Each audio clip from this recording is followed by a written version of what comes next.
I have some of my dear friends, Tim, Beth Tabor, and Taylor Przinski. I can get the last name right now. Well, anyway, they're dear friends. They've put up with me for longer than maybe they should, and I'm excited to have you hear from them. But the topic, and they're super fun, wonderful people, and we want to have you understand what it is they do. The topic is actually a pretty heavy one.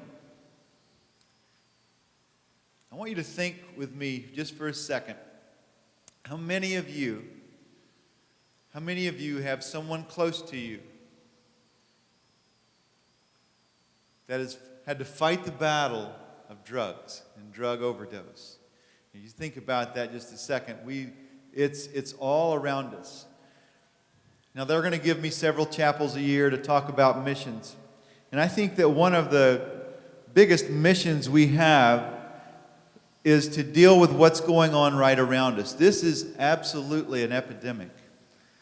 And what I've found is this. I was with one of my family members a few years back that had a pretty dark past in that. He was trying to get his life straightened out. And we're riding around on roads that I drove every day. And I said to him, "How do you even know where to get this stuff?"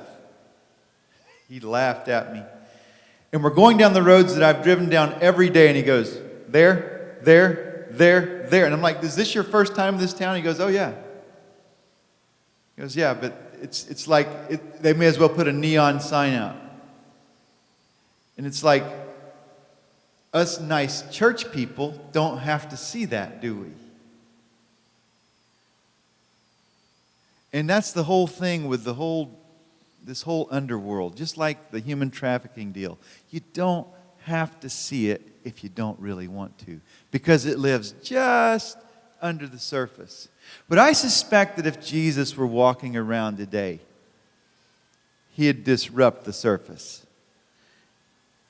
And I think that's what he still calls us to do. Today, in the state of Ohio, unless you're going to tell us different, last I knew, the state of Ohio led the nation in opioid overdose deaths.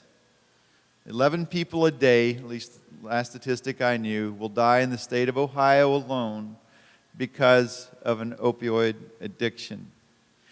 This is a problem, not just in the big cities, it is in every town. It is all around us.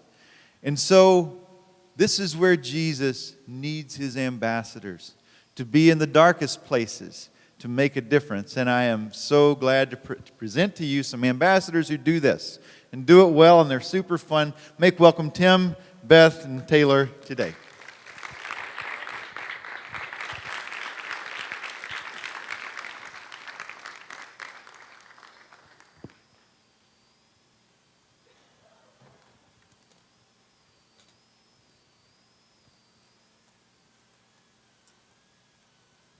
Hi, my name's Tim. What's yours? Let's try this again. Okay, hi, my name's Tim. What's yours? Okay, so I went to school here, and I know this is a great theological institution. So I'm going to ask you a really deep question to get you started. You guys with me? Okay. Who's your favorite superhero? Okay, try that again. Who's your favorite superhero? I didn't hear Aquaman anywhere. All right, no one wants to be Aquaman. Okay, so the second question is, why? Why is that person your favorite superhero? Anybody? Because Aquaman fights underwater?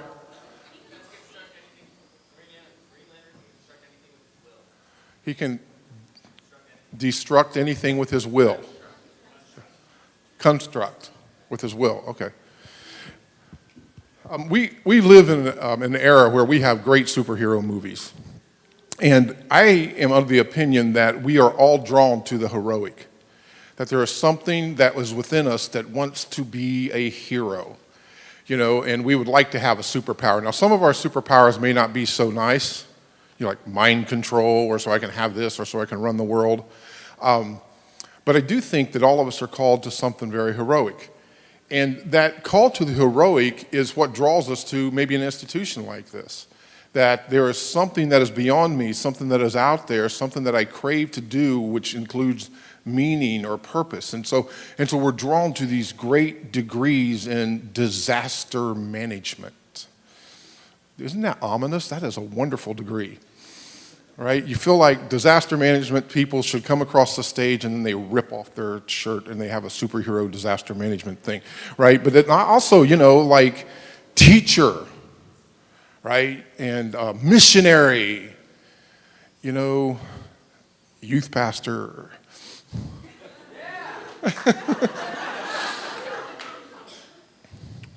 But we really long to do something that matters and to make a difference.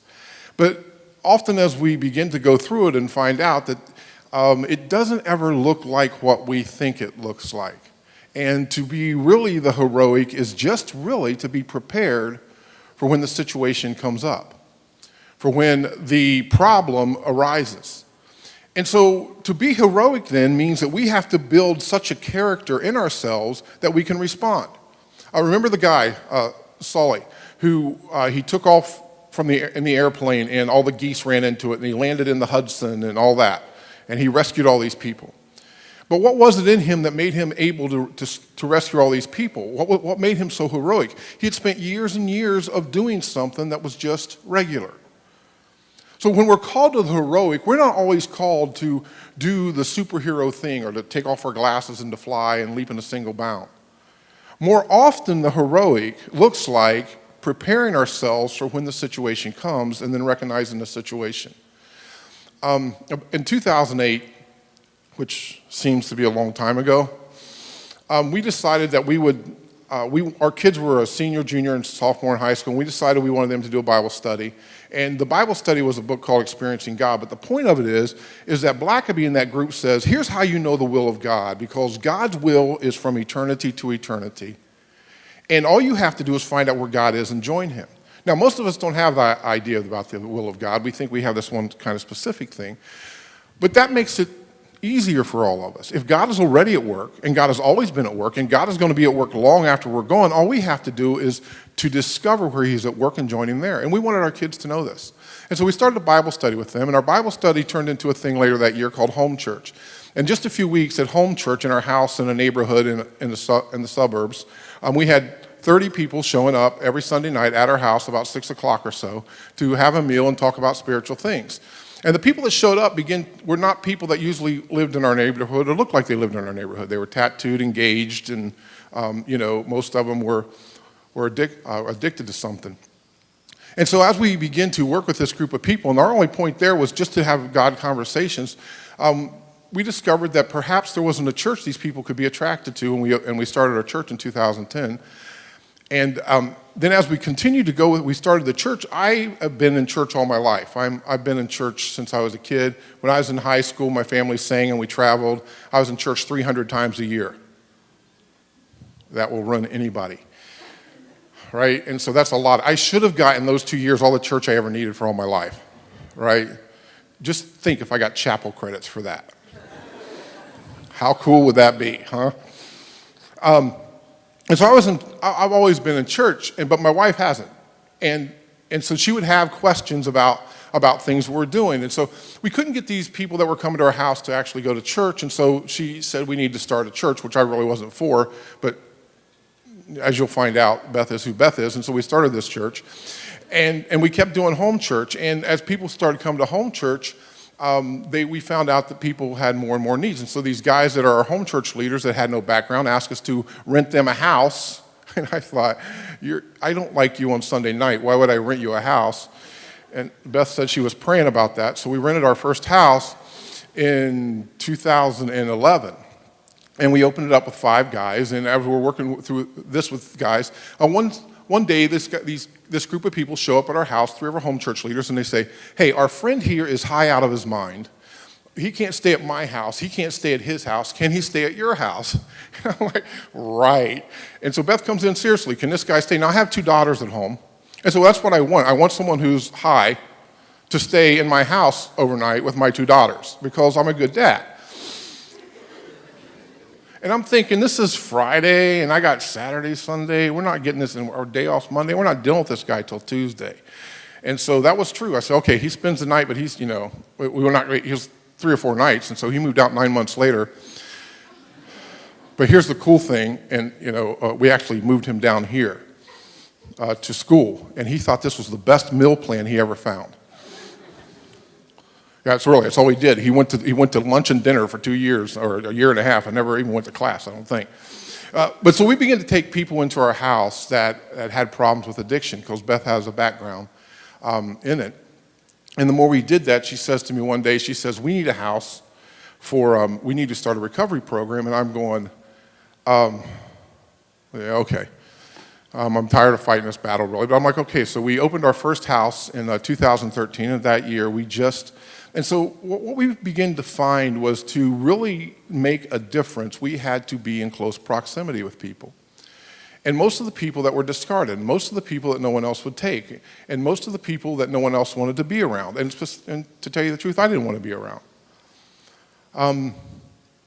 But we were called to something a little bit more. We were called to make a difference.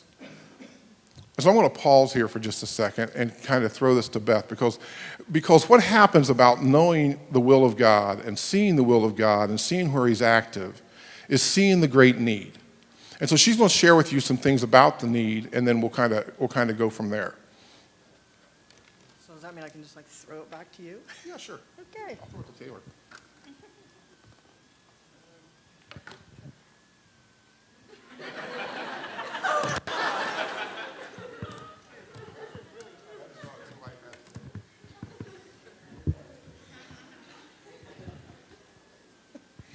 Okay. Hi. I took you guys' picture. I hope you don't mind. Do you mind? Too late. I already did it, so. Okay, so I'm going to tell you guys, when we're driving down here, I kept, hold on. Saturday, Taylor and I talked to a group of college students, and there were how many of them? 8. So we talked to them for about an hour, and we tried to explain to them what we do daily and kind of all of the stuff that we're involved in, and this is exactly how they looked. So I kept thinking, this is going really bad. I thought Taylor should probably dance or something, because it was mind-numbing. And then she'd call me up there, and I'd talk, and they looked like this. So at the end, she's like, well, how do you think it went, Mom? I'm like, yeah, I don't know. And then everybody came up and started talking to her. So I thought, well, it went really bad until the very end, and then people, actually came and talked to us. We were kind of shocked. So I was driving down here today, and I thought, I better have something to say to people that are your age.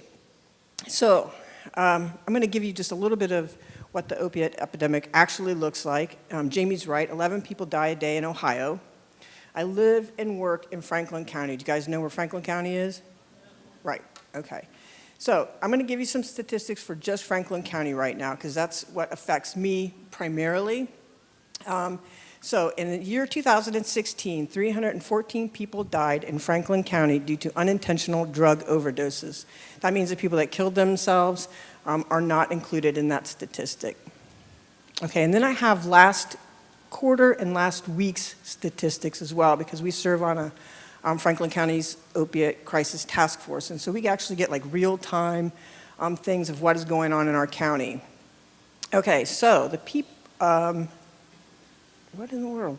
Okay, last quarter, I actually just erased that. Did you guys get the new iOS? Yeah, wait till the bugs are out of it. Okay, so, because it just actually went away. Okay, so in the second quarter of 2017, in Franklin County, there were 1,361 emergency room visits.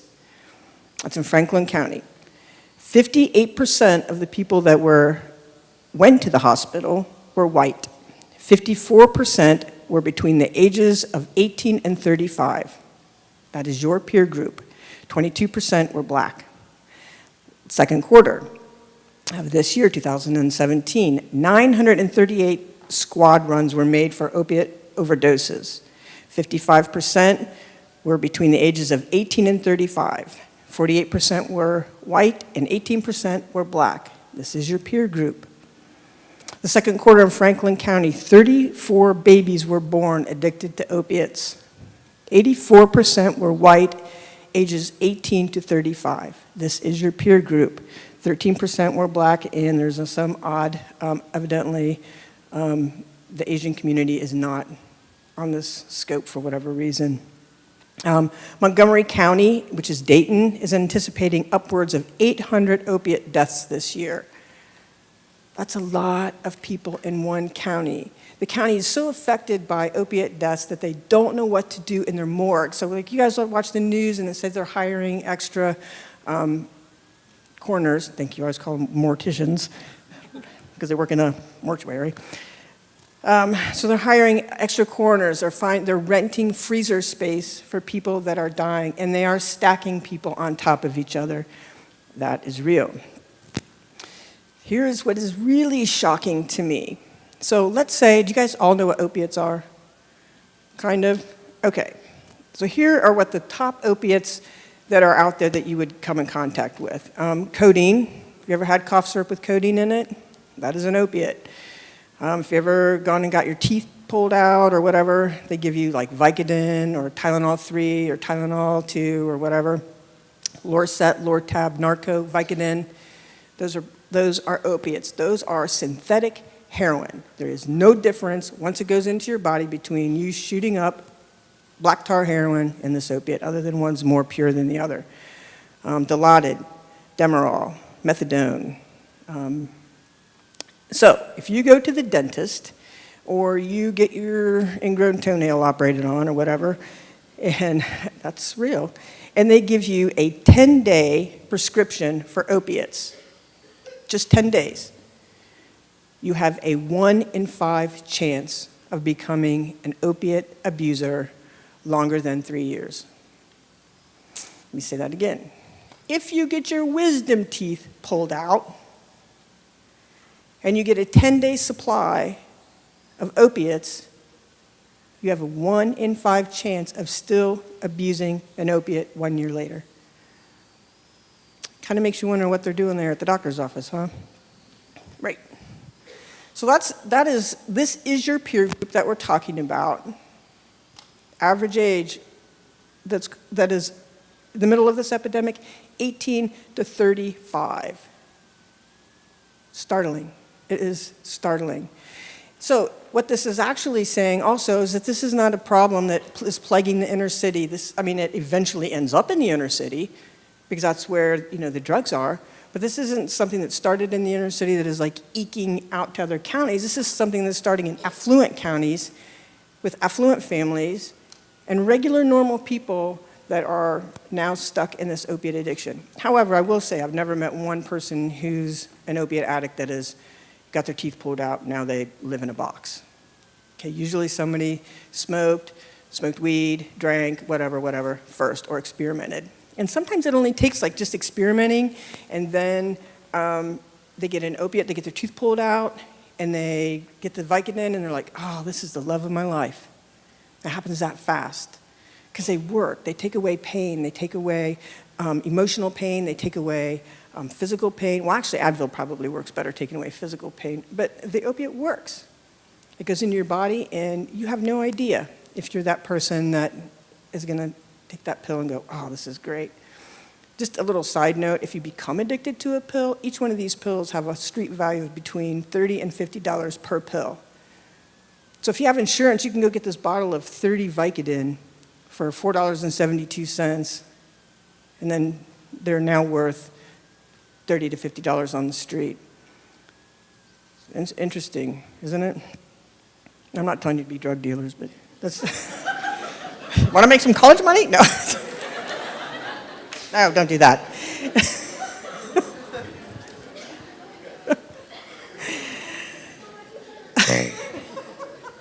So we put Taylor through college. No, I'm kidding.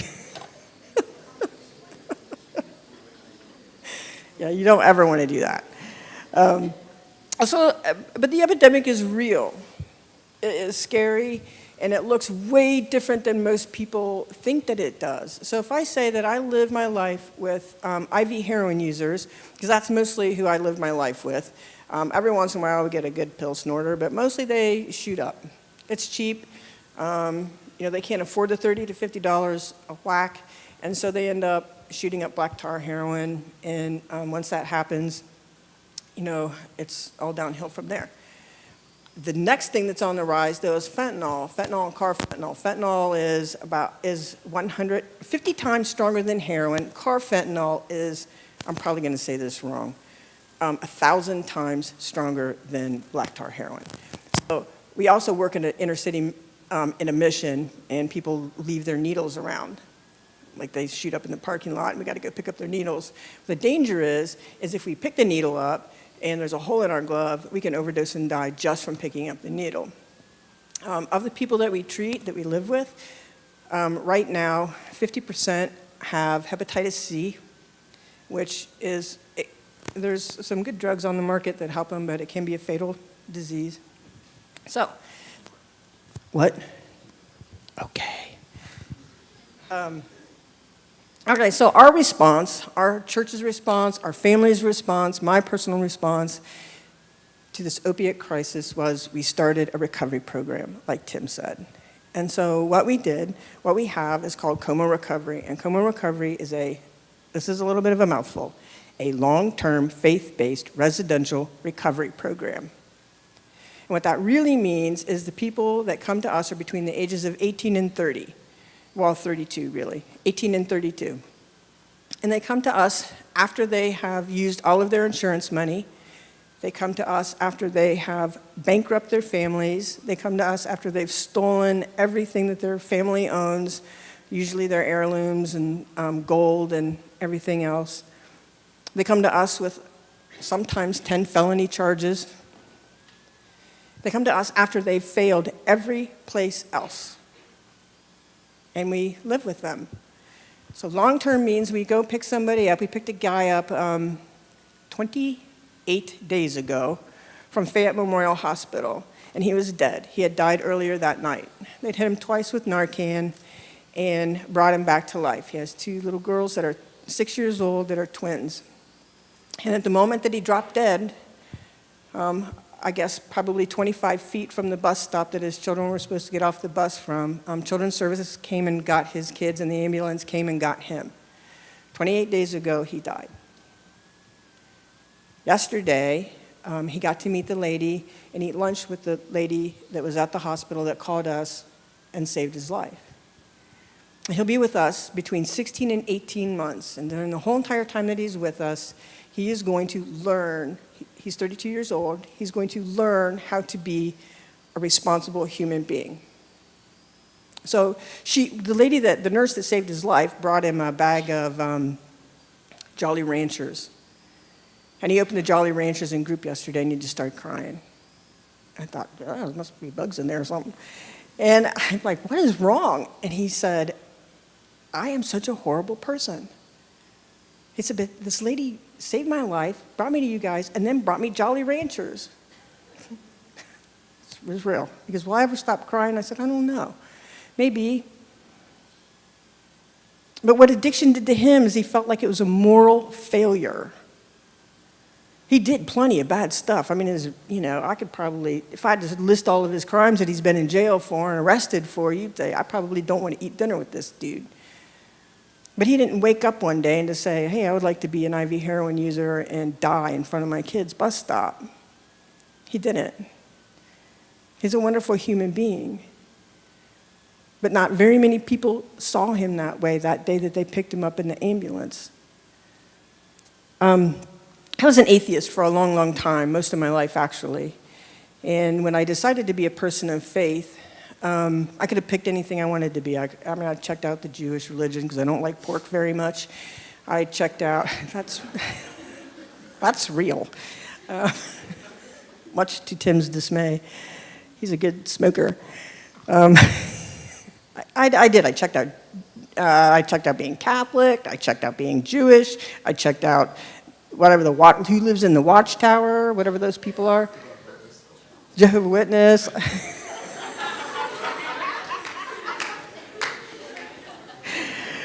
Whoever they are, I don't know. They have some pretty colorful pamphlets. Might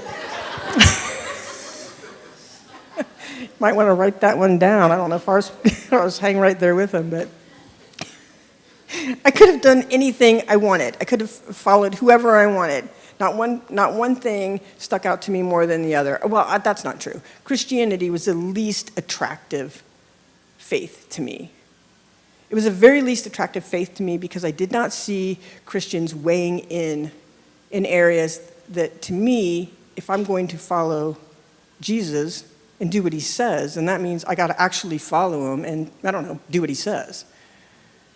It means that I actually have to eat dinner with people that have a disease that could bleed on me because they hug me all the time. Ugh. I'm not a very huggy person. I hug people in the inner city that just shot up and have blood running down their arms. And I have to do it and not flinch. So if I'm going to follow Christ, I'm actually going to do it. And that means I'm going to do what he says to do. And I did not see the representation that I saw of Christianity was that people did not do that.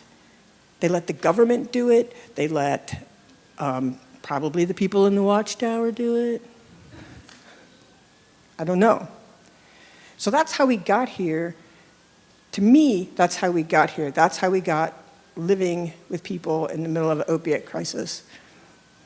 Because that's what Jesus calls all of us to do. Not to flinch, not to look away, not to think that it's the government's problem, not to think that it's somebody else's problem. And it's our problem. If you claim faith, then you really actually have to do it. And it's actually pretty hard most of the time. It's kind of funny sometimes. It's very stressful. It's very intense. I think we about put Cassie in the mental institution. She interned with us for the summer. So if you really want to know what it's like with us, you can ask Cassie. And Carrie hangs out with us. I don't know where she went. Raise your hand again, Carrie. Carrie hangs out with us all the time. And so does Cassie still. So there's a couple people that they don't live with us, but Cassie did, that work with us, that walk right alongside other people in addiction. So, Taylor. You're it.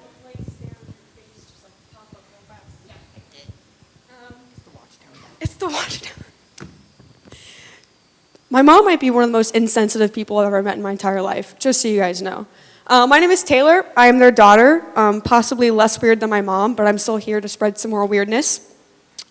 First and foremost, I don't wear my name tag. I literally hate it. It's my small piece of rebellion in my job. I wore my name tag for you all today, so you're welcome. And actually, she forgot it this morning. We had to drive back to her house to get her name tag. So, second little tidbit, when Tim was talking about the guys who came to him and were all tattooed and engaged and weird and asked them to rent a house, and Tim said he didn't like any of them, I ended up marrying one of them.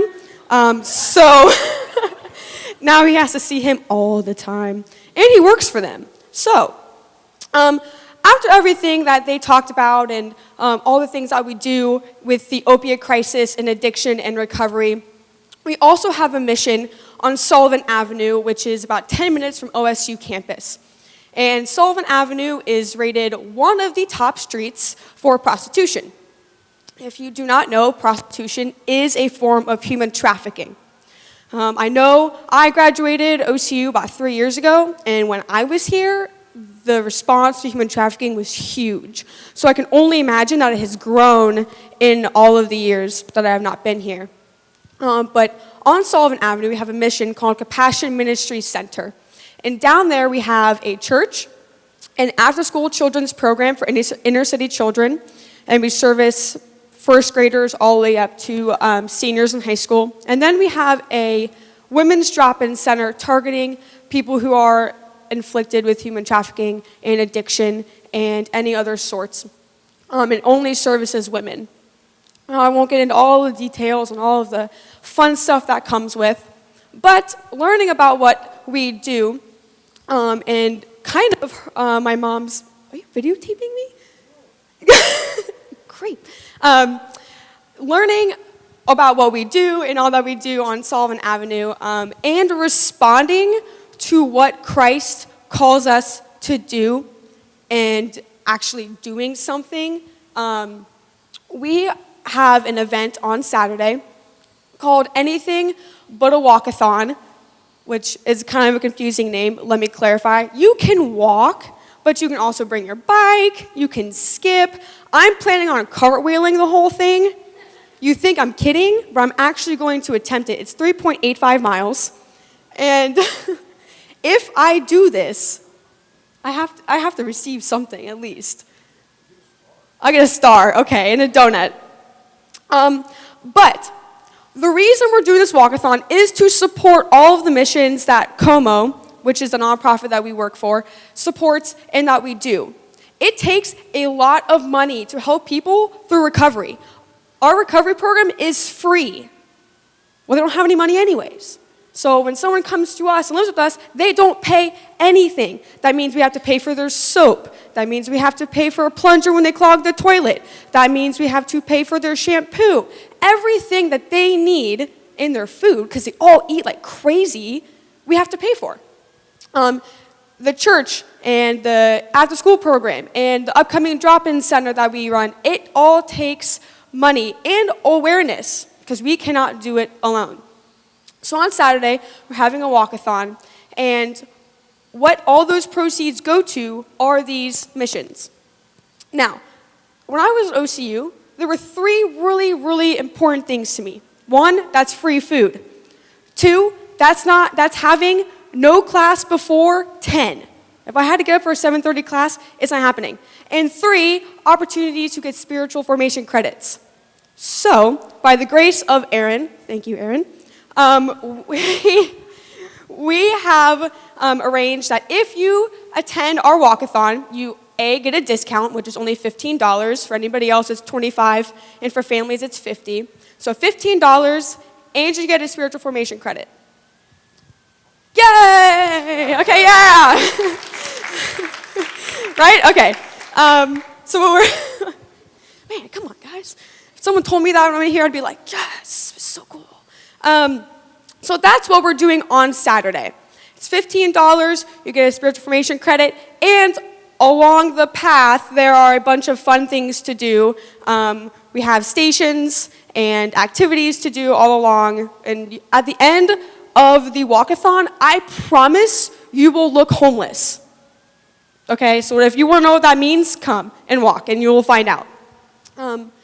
That's all I have. Thank you, Taylor. So,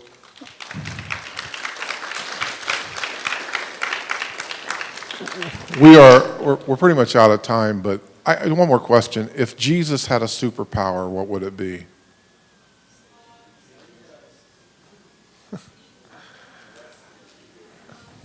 It would probably be how he loves. And John goes on to talk about that.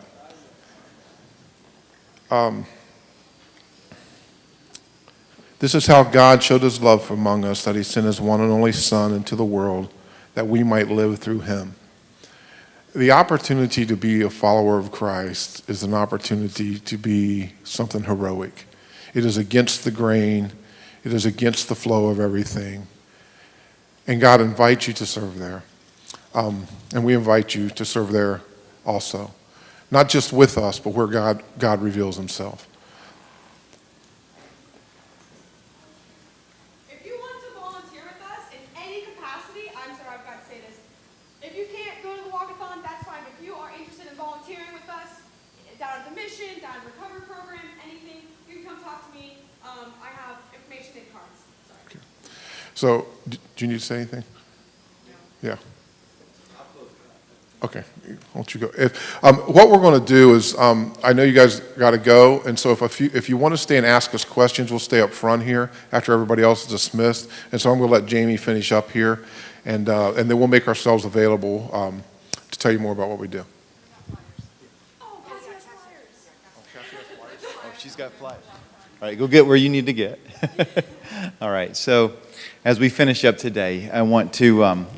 if the Lord's put anything on your heart here, I'd like you just to kind of get to know them a little bit better, I've asked Tim and Beth and Taylor just kind of stay up here. I know there's a stampede to get out usually, but I want there to be some room and some time if you'd like to come and talk with them.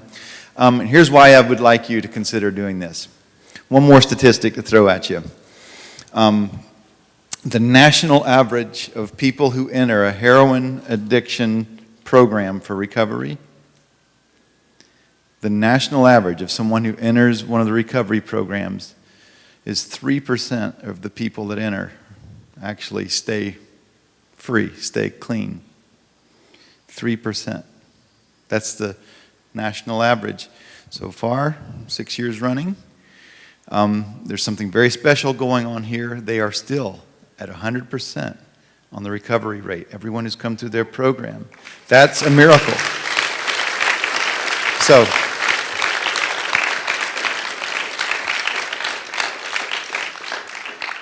I love what Beth had to say. We don't want just a religion that makes us feel good. We don't want a Christianity kind of like a salve to put on our boo-boos, you know, when we have an owie. We want something that'll go into the darkest places on earth and will bring the light of the world. Let's go. Lord, we love you. We thank you for your Spirit here. Now, Jesus, put your conviction upon us and show us, Lord, what you want us to do next. In Jesus' name, amen. May the Lord bless and keep you.